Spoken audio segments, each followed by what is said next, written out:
Wah. Indonesia, Indonesia, Indonesia, Merdeka! Indonesia, Merdeka! Indonesia, Merdeka! Indonesia.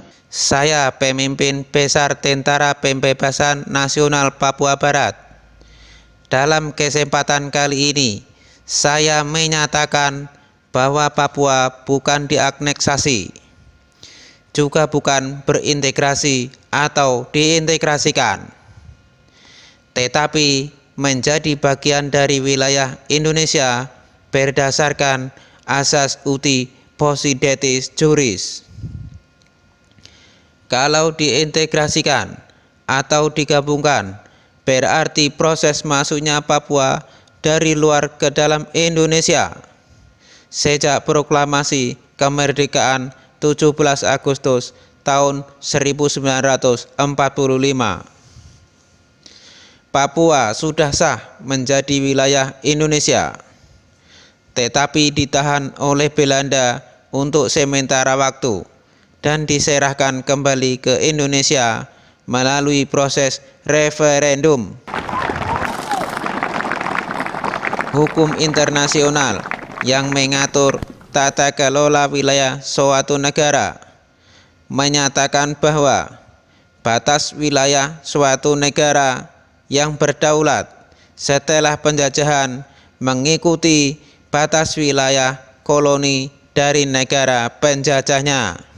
Hal itu berarti bahwa batas wilayah negara Indonesia yang merdeka pada tanggal 17 Agustus 1945 meliputi seluruh bekas wilayah jajahan Belanda dari Pulau Sabang sampai Kota Merauke. Konsekuensi logisnya, secara otomatis Papua beralih status menjadi bagian Indonesia. Jadi, Indonesia merebut kembali Papua melalui jalan diplomasi, sehingga Papua diperoleh kembali atau masuk kembali ke Indonesia, bukan diintegrasikan. Karena walaupun Indonesia telah memproklamasikan kemerdekaannya dari Sabang sampai Merauke pada tanggal 17 Agustus 1945, namun Belanda tetap keras kepala tidak mau angkat kaki dari bumi Papua. Maka dilakukan perjuangan untuk mengusir penjajah Belanda dari tanah Papua.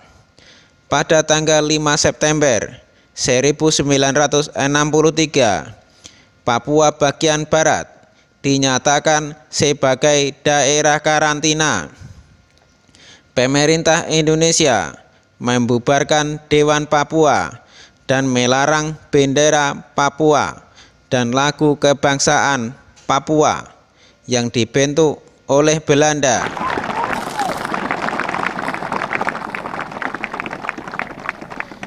Keputusan ini ditentang oleh organisasi Papua Merdeka. Proses persiapan referendum memakan waktu 7 tahun.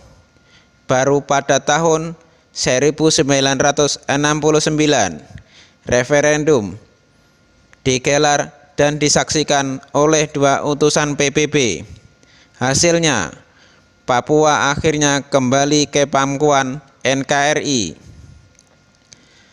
Keputusan ini ditentang oleh OPM dan sejumlah pengamat independen yang diprovokasi oleh Belanda.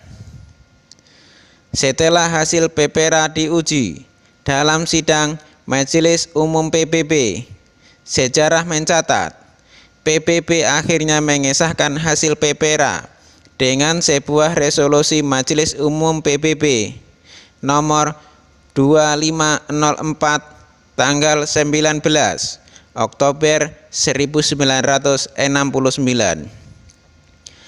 bahwa kemudian PPRA diragukan keabsahannya.